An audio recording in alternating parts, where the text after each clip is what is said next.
I've been working the night shift at Carter & Sons Freight, a shipping warehouse located on the outskirts of Brookdale, for about 2 years now.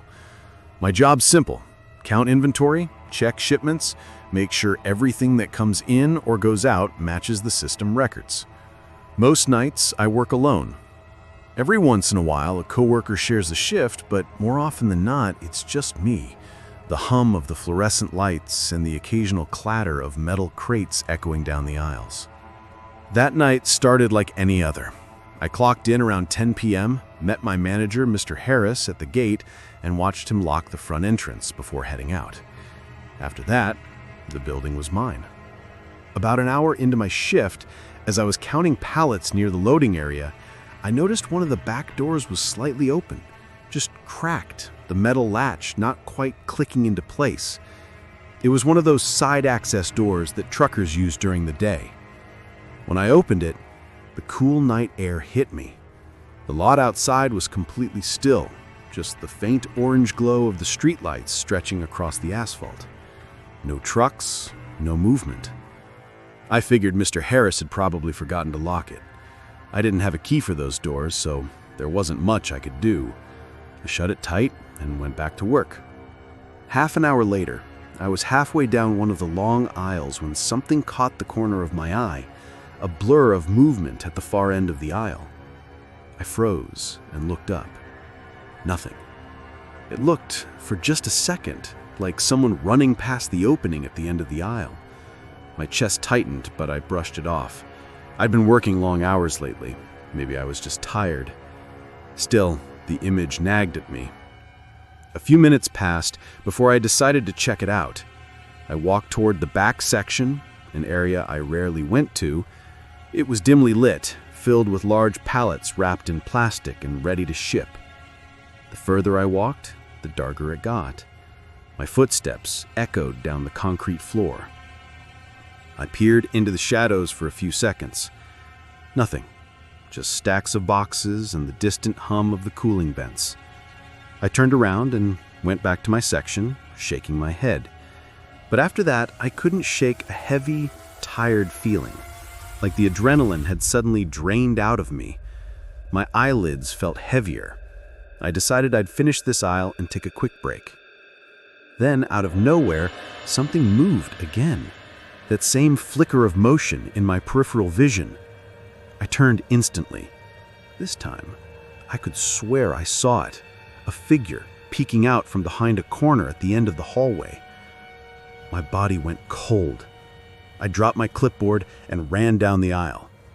But when I got there, nothing. Just silence. I called out, "Hello?" My voice echoed back. The air felt heavy, thick, like the building itself was holding its breath. I took a few steps forward into the darkness, and a crawling feeling crept up my spine, the unmistakable sensation of being watched. I turned and hurried back toward the main floor. Then it came, a loud metallic bang that echoed through the entire warehouse. It sounded like someone slamming a steel rod against the shelving units. I froze. Seconds later, another sound, this time softer, like deliberate tapping. Tap, tap, tap. It was coming from the dark section I just left. It felt like someone, or something, was trying to get my attention. That was enough. I bolted through the aisles, sprinted to the back door, and ran out into the lot. I called the police from the parking area, shaking so hard I could barely hold my phone. When they arrived, they searched the building, and sure enough, they found someone. A man in his 40s, disheveled, dirty, hiding behind a stack of pallets in that same dark room. Later, they reviewed the security footage, and what they found still makes me sick. The man had been circling the warehouse for weeks, testing doors at night. There were clips of him walking right past the back door while I was working inside, sometimes just a few feet away. They never said what he wanted, but the idea that he was inside, watching me for God knows how long, is something I'll never forget.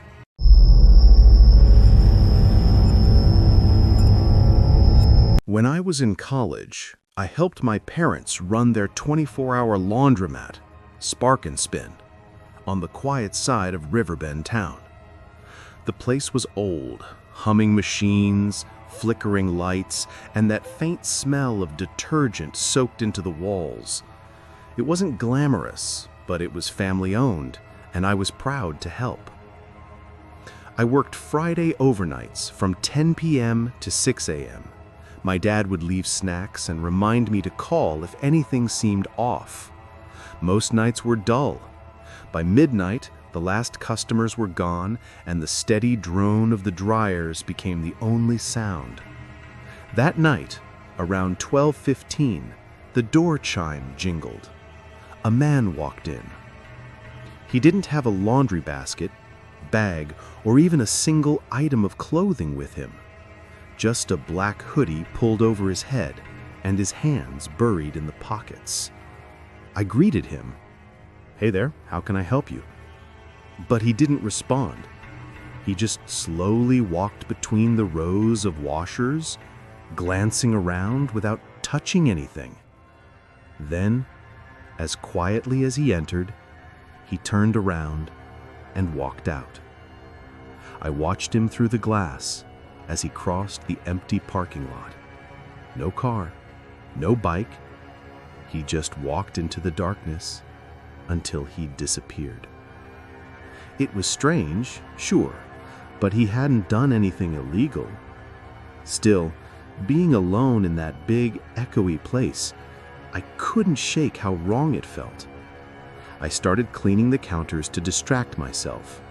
Maybe he'd lost something, a sock, a wallet, something small. That's what I told myself. About 20 minutes later, I happened to glance toward the front door and froze.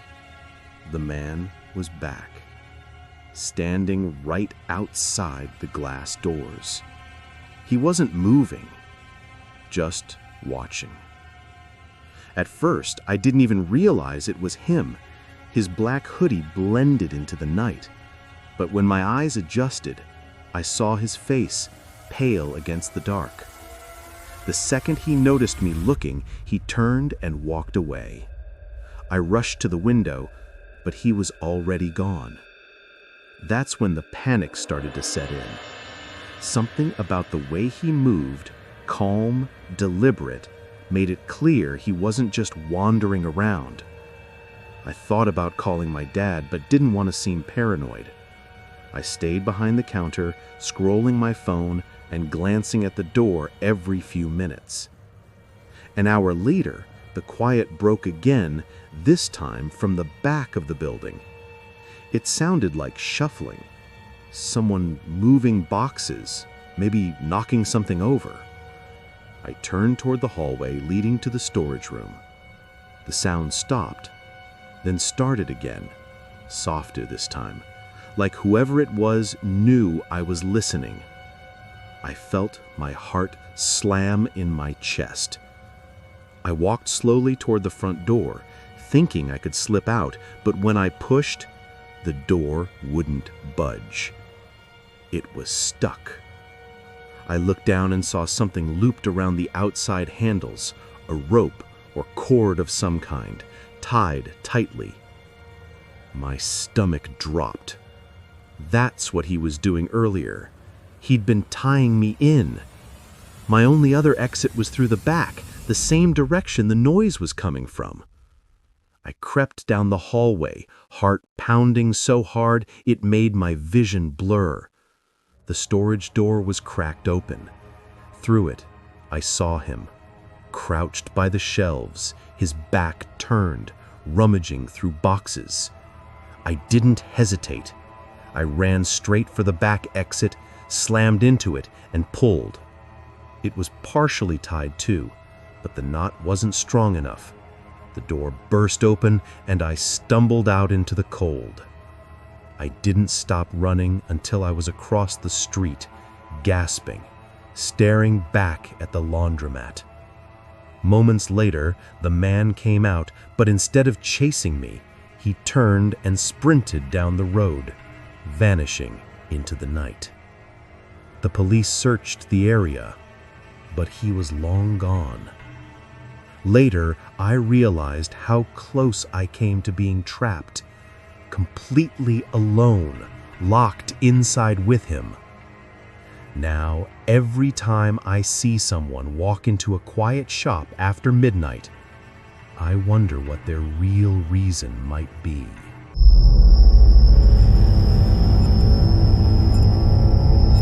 A few years ago, I worked as a data entry clerk for Velentech Solutions, a small private company based in a 5-story office building in Eastwood Park, just outside the city. It was my first real job, and I was grateful, even if it meant doing more than I was paid for. I was young and didn't know any better. Our office took up the entire 5th floor. The other floors were filled with small accounting firms, insurance brokers, and consultants, all of which shut down by 6 p.m. sharp. My company? Not so much. Some nights I stayed late alone, typing reports and processing records long after everyone else left. That night, I remember watching my coworkers file out at 6 p.m., leaving me alone under the soft, buzzing glow of the ceiling lights. By 9 p.m., I was deep into my work when I heard something faint, a door closing somewhere below. It was distant, echoey, but distinct enough to pull my attention. I sat still, waiting to hear it again. Nothing. Old buildings make noises, I told myself. An hour passed. I stretched, went to the small coffee machine by the entrance, poured a cup, and walked back to my desk. That's when I noticed it. The door to the stairwell in the back corner was open. That door was always shut. It led to a narrow hallway, a storage closet on one side, the stairwell on the other. I walked over, peered out. The hallway was dim. The door to the stairs was closed. Everything looked fine. Still, the air felt different, heavier, colder. I shut the door and went back to work. But from that moment on, something in the atmosphere had changed. I couldn't focus. I kept feeling eyes on me. Not the casual kind of paranoia, but a heavy presence that seemed to settle in the corners of the room. Every few minutes, I looked up from my screen. Nothing. Just the faint hum of electronics. Then, at 11:45, the lights went out. Not a flicker. They just died. The only light came from my computer screen, casting a pale blue glow across my desk. Before I could move, I heard it. Slow, deliberate steps from the dark side of the room. One step, another. Closer. The air was so still I could hear my pulse in my ears. I bolted from my chair and ran to the hallway. The stairwell door was open now. I didn't stop to think. I sprinted down all 5 flights and out into the cold night. When the police arrived, the building was empty. 2 days later, they reviewed the old security tapes, grainy black and white footage that looked like it came from the 1980s. They saw a man enter the building around 2 p.m. that day, claiming he had an appointment with a company on the 3rd floor. But instead of leaving, he disappeared into the utility closet. He stayed there for hours, waiting. When the offices cleared out, he emerged and wandered through the halls. The last thing the cameras caught was him walking up the stairs to the 5th floor, where I was. What happened after that, no one knows. The footage ended when the power went out. They never caught him. And I never went back to that building again.